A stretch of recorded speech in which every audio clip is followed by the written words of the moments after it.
Welcome to Washoe Life, the podcast about interesting things and interesting people here in Washoe County. I'm your co-host, Nancy Lewinhagen. And I'm Bethany Drysdale, and we are closing out our season with this episode. It feels perfectly October and just so nice here. And we're at a site, actually, I'm going to let our guest, Mike Wilden, give the history of it, but we're at a very special site to both the state of Nevada and Washoe County. And one of the things that I can't wait for you to hear from our guest today, Mike Wilden, who has just had a fantastic career with the state of Nevada and has a lot of history. I think we're in one of the most beautiful places in Washoe County, where you're going to learn about it today. And many people don't understand the history of what we're doing. But first and foremost, let's introduce our fabulous guest, Michael Wilden. Thank you for joining us on Washoe Life. Appreciate you being here and invited to speak. Well, you're the one who knows all the stuff about this place. Well, we'll see. Yeah. So give our listeners just a little background. You've been in state government and various areas of government for quite a while, advised numerous governors. Tell us a little bit of your background. Well, I retired in 2019 after a 45-year career. Wow.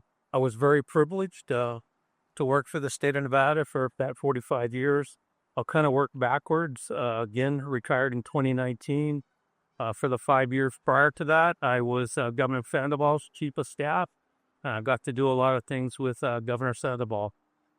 Before chief of staff role, I was the director of Health and Human Services for about 14 years, and that's where I really got involved in the campus here. The director of Health and Human Services oversees many things, including what we now call the Division of Public and Behavioral Health, Mental Health. So that was great. Again, 45 years, all with the Department of Health and Human Services. I started as a groundskeeper. After college, ended up being a case manager and obviously program manager, reg writer, division administrator, department director, and chief of staff. So a fabulous, wonderful, rewarding career. That's amazing, by the way. Can we just acknowledge, did you ever imagine growing up, you're native Nevadan, correct? Native Nevadans, born in Caliente, Nevada. Oh, wow. Did that young Mike Wilden ever think that this was going to be what your future was? No, I went to college to be an accountant. My degree's in accounting and business and economics. I came out of college and took what was to be a short-term, part-time job being a case manager in Las Vegas, working in West Side Las Vegas, which is the African-American community in Las Vegas, and really fell in love with the work and never went back to get my master's degree and stayed on working in human services. What a gift. Oh, it was great. I've loved every day. So describe for our listeners and our viewers where we are, what this campus is. Well, we're on what we call, it's called the Northern Nevada Adult Mental Health Services Campus, or most people call it the Mental Health Campus. It's just into Sparks by the Truckee River. If you looked at a map, Glendale on the south side, Galletti on the west side, Battleborn Way on the north side, and 21st Street on the east side. It's the original 90-ish acres that the state got back in the 1870s, originally to build a prison up here. This was, the property to build a prison. They started work here building a prison in the 1870s. Politics intervened, and the prison was actually built in Carson City rather than here. And then a transformation to mental health, about 10 years after that. During the 1870s, Nevada was sending all of its behavioral health, mentally ill patients to Stockton, California. The state had a contract with California, and all the patients went there. Decision was made that was too expensive, and Nevada needed to do something for Nevadans, and so the rich history started here. Said, yeah, it's got a very, very rich history. Got to be one of the oldest campuses in the country that's continuing. I would believe so. Again, this the first mental health building was opened here in 1882. It was called the Asylum back then. Not a word we use. The Insane Asylum. And in the summer of 1882, because of the cost of care in Stockton, California, Nevada made a decision to move the first 148 consumers, patients, here. Now, the original hospital was right back. It's over here. Was built to hold 160 people and started with 148. Wow.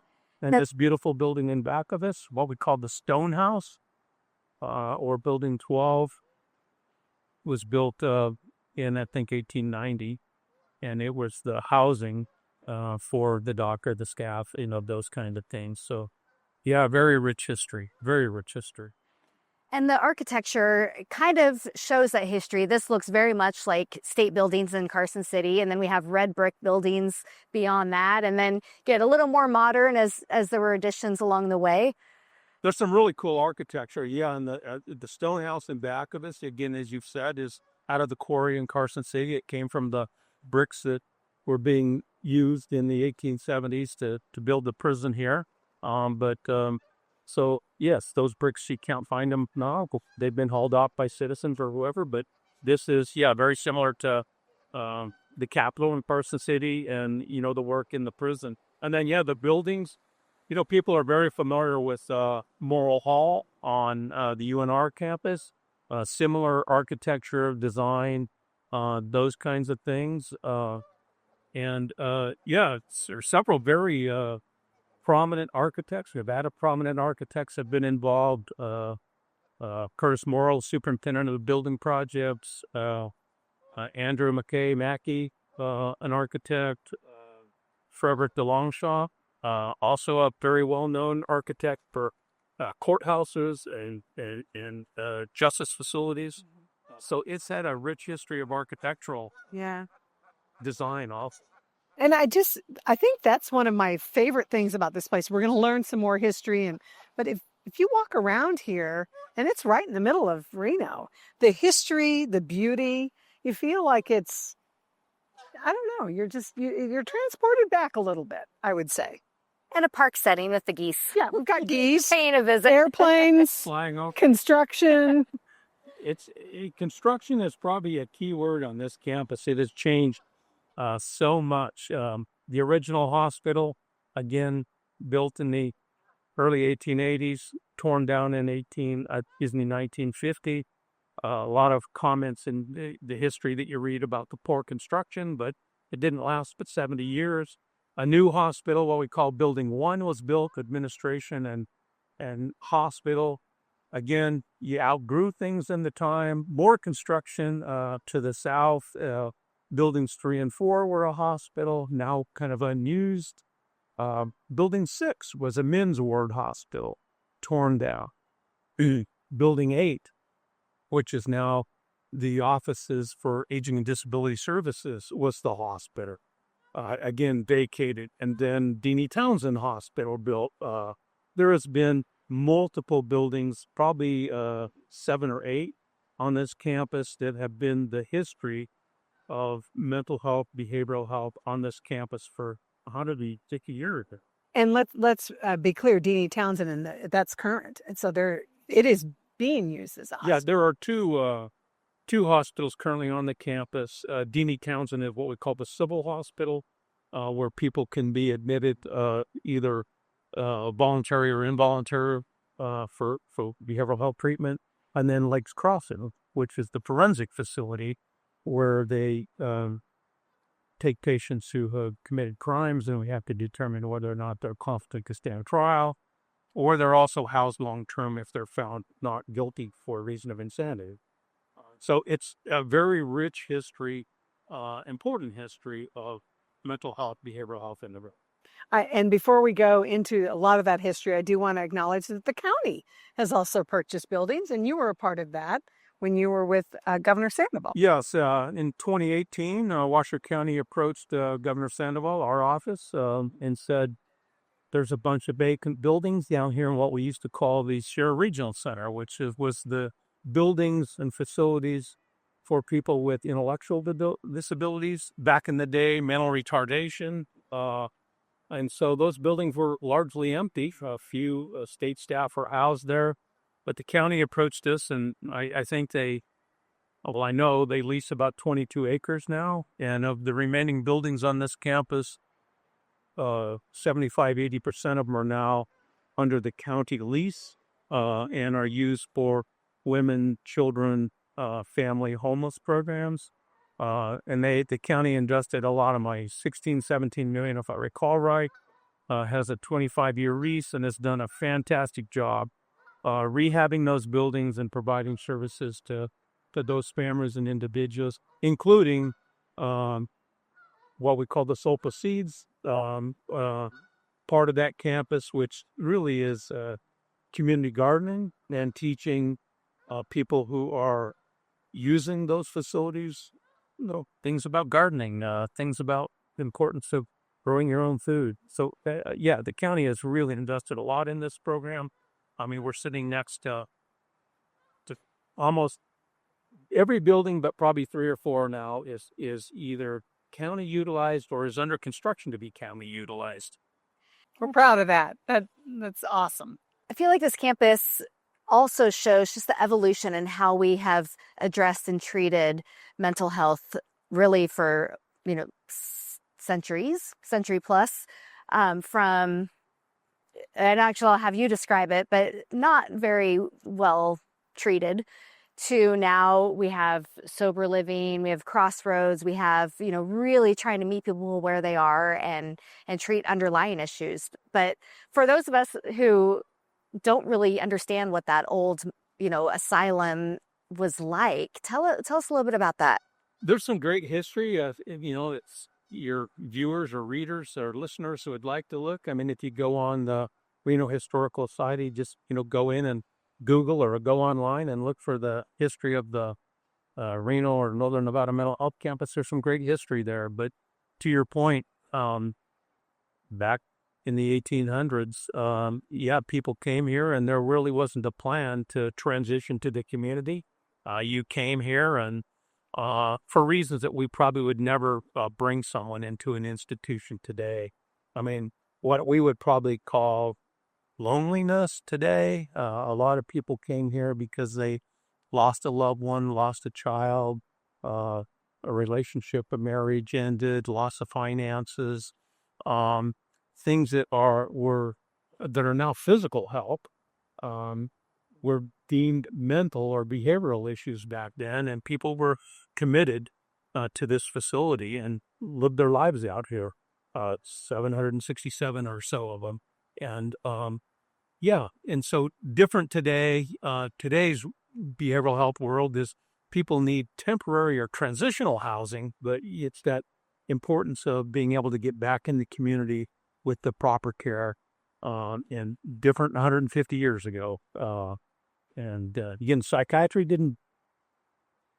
wasn't a word back then. Yeah. It was different. It was insane, asylums, loony bins, things that are inappropriate, but that's the language was used back then. Yeah, and probably of course, harsher treatment than. Yeah, you can read articles of doctors being investigated and not necessarily found guilty, but things were experimented with that back then. Electric shock, hot water, cold water baths, that kind of therapy was what was used. Now, that is obviously not used today.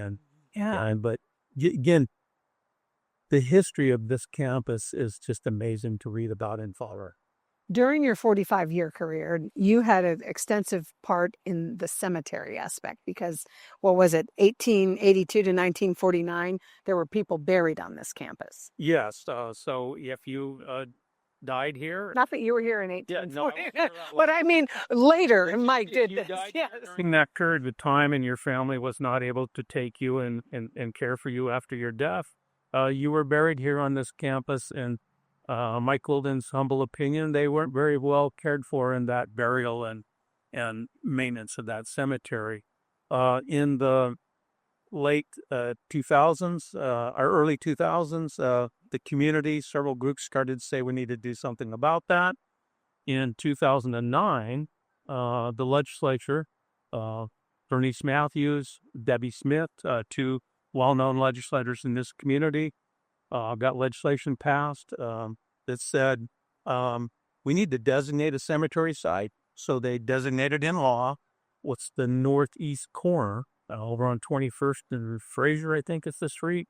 That's where the cemetery would be, and money was identified to reinterm several of the graves that had not yet been disturbed. It was sad in the 2000s when, construction would happen and bones would be identified. The people weren't supposed to be buried there. That's not what we thought the cemetery was. If you look at the building today and you look east of the Veterans Hospital and west of the Department of Agriculture building, that strip of land in there is where the cemetery is supposed to be. But when construction was done on 21st Street, the very eastern edge of this campus, bodies were dug out. Different kinds. So now when you get a lease or a building or something on this campus, there are big, bold words in those leases that when you do construction, extra care, and if you find a bone, you stop construction and you call in the preservation people, and we make sure that we have not found something that we didn't know about. In 2009, 10, 11, a lot of work was put in to dig up and reinturn the bodies, the caskets, into the cemetery that was identified in that legislation. Ground penetrating radar, lots of crazy things were found. This was a farm ranch also. And so we'd find pig bones, cow bones, and you didn't know until you pulled things up. Is that a human body? Was that pig bones? Was that cow bones? Is that what? So kind of a stressful period, but it was great to see that work done between state public courts, the historic preservation, the mental health community got that done. So it's good that that's been done. And thank you for helping lead that. So a little bit of trivia for our listeners. Explain the link between the name of the women's shelter, our place, Yes. to the rest of this campus. Yeah, so when we were developing the women's campus, several of us got together periodically and, what are we going to name this campus? What do we call it? That type of stuff. And we thought we should honor, at least that time, the group working on it, the first person to die here on this campus in the late 1880s was a guy named William R. Place, Place, William R. Place. He was out of Esmeralda County. He was here for a short period of time. Remember, this opened in the summer of 1882. Mr. Place died in the September of 1882. So he was the first person to die here. So as we were talking about what to name that, we thought, let's honor William R. Place. And the name of the campus, the homeless campus, women's children's campus, is called Our Place, O-U-R, Our Place. But they connect. And so Love that. It honors the history here, but also gives a feeling of community that this is our place. It's not somebody else's place. It's our place. I think that's just brilliant. It's so clever. So Well kudos to the group that made that connection. And we enjoyed having those discussions and talking about the rich history here. And, I know in the history you've done, really going back, people would just be, there were still people crossing and they would just drop people off here, correct? Yes. And so, you can, again, I encourage people to go online and read some of the history and the stories that have been written, or you can go to libraries and read it too. But yes, people would be coming to California, and whatever happened in the past year, families would leave their loved ones here. There's a story of a self-commitment of a teenage girl She self-committed herself here. And so you think that, that could not happen today. I mean, obviously a judge allowed that to happen back then, but there are, again, I use the word rich, and I don't mean to say that in the sense of, it's value or something, but it's just the historical significance of what's happened in this 90 acres is just pretty amazing to read about. I mean, sometimes you get into some little conflicting stuff. You're not sure, would that happen? And so sometimes it's qualified with, well, the stories are, Sure. but yeah, it's interesting. I mean, there's a couple of the building behind us. There's some metal hooks on the front of the building back here. There are stories that's where people were tethered to until they could be admitted. I don't know if that's true necessarily, but there are stories, and people have perpetuated those stories. But yeah, who was in this facility in the 1800s would not be here today. Yeah. Wow. If these walls could talk. Yeah, these walls could talk, because mental health wasn't defined back then. And like I said, lots of loneliness, lost ones, lost your income source. Sexual diseases were a commitment. Mr. Place, William R. Place, died of Bright's disease. What is Bright's disease? Nephritis, kidney function. Oh, wow. Mr. Place died of Bright's disease. Wow. I'd never Here- heard of Bright's yeah. disease until I read about him and read about his death, and he died of. Kidney. So a physical, as you said earlier, a physical ailment with physical treatment. I'm sure you're probably mentally not very well if you're dying from. Yeah. But that's not necessarily where you should be. Yeah. In today's world, you would be in a hospital getting kidney care or home health or whatever. You wouldn't be in an insane asylum You're right. dying from Bright's disease. Yeah. What would you, Mike Wilden, and with your knowledge of this place and your history with this place, what would you like to see in the future here? What would be your dream to see here? Yeah, I think transitional housing is a big deal, and one of the big deals of transitional housing is finding the land to be able to do stuff on. And so this is, again, a significant piece of real estate. I mean, I don't want to, when I say transitional housing, I'm not talking about institutional, long-term, that type of stuff, but it is so difficult as people have difficulties living in the community, and they need to repackage themselves to move on in life. Transitional housing is a big, big deal. And so I think that's important. I think that's what the Our Place campus is about. Obviously, we still need some hospitals or institutional settings like Lakes Crossing and like Deanie Townsend, because it's a continuum of care. But it's really about getting those individuals back into the community with the proper care and support. And again, a lot of land and property here that could be, in my opinion, better utilized. We put together some plans for the vacant land on the Northwest campus. Hasn't really ever materialized. But yeah, I would hope that it's something that serves the behavioral health need of the community. And in Mike Wilden's opinion, not just some state offices that, workers work in or whatever. I mean, I get that, but it needs to serve the people. One thing I find fascinating is you look around in some of these buildings, you can see the old, and then they'd kind of slap it anew. Are some of those going to be destroyed? Did you ever work on anything like that? Oh yeah, we destroyed a lot of buildings when I was the HHS director. I mean, a lot of them. Again, I'm pointing over here to where Building 2 and 2A are, where the original hospital was. Even to the east of that was another men's ward hospital. And so either poor construction or 50, 70 years of time, and they just weren't habitable anymore. And so we have torn down a lot of buildings. Across the street here, there used to be housing over directly across from these two houses. We tore those down. There's been a lot of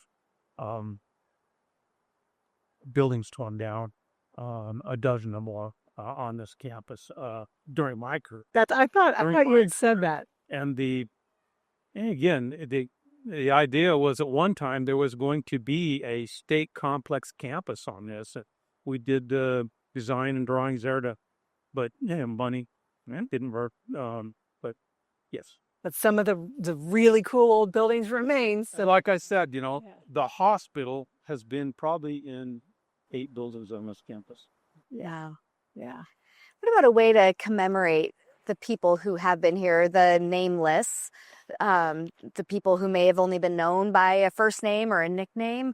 What would be, in your own opinion, a way to commemorate while still using the campus for what it's for, but to not forget those people? Well, there is a monument on the northeast corner, and I think it's important for people to look at that periodically and pay some respect there. There's, if I recall right on the monument, it lists 767 people who are able to be identified as buried on this campus. If you look at the last half a dozen names on the memorial, they're only identified by their first name. Wow. And that's kind of sad, that they only were known by their first name. There are 21, I believe, grave markers on the ground. I'm not talking the monument now. I'm talking on the ground. 4 of them were for unidentified people that were dug up in the construction of 21st Street. Unidentified, still marked that way. There are about 16 or 17 plaques on the ground for unidentifieds when they reinterred people out of what we call the second cemetery. So there's still a lot of unidentifieds. There are identifieds and that were buried here and then reinterred. And so, that respect needs to continue. And I will say that park up on the corner needs some attention.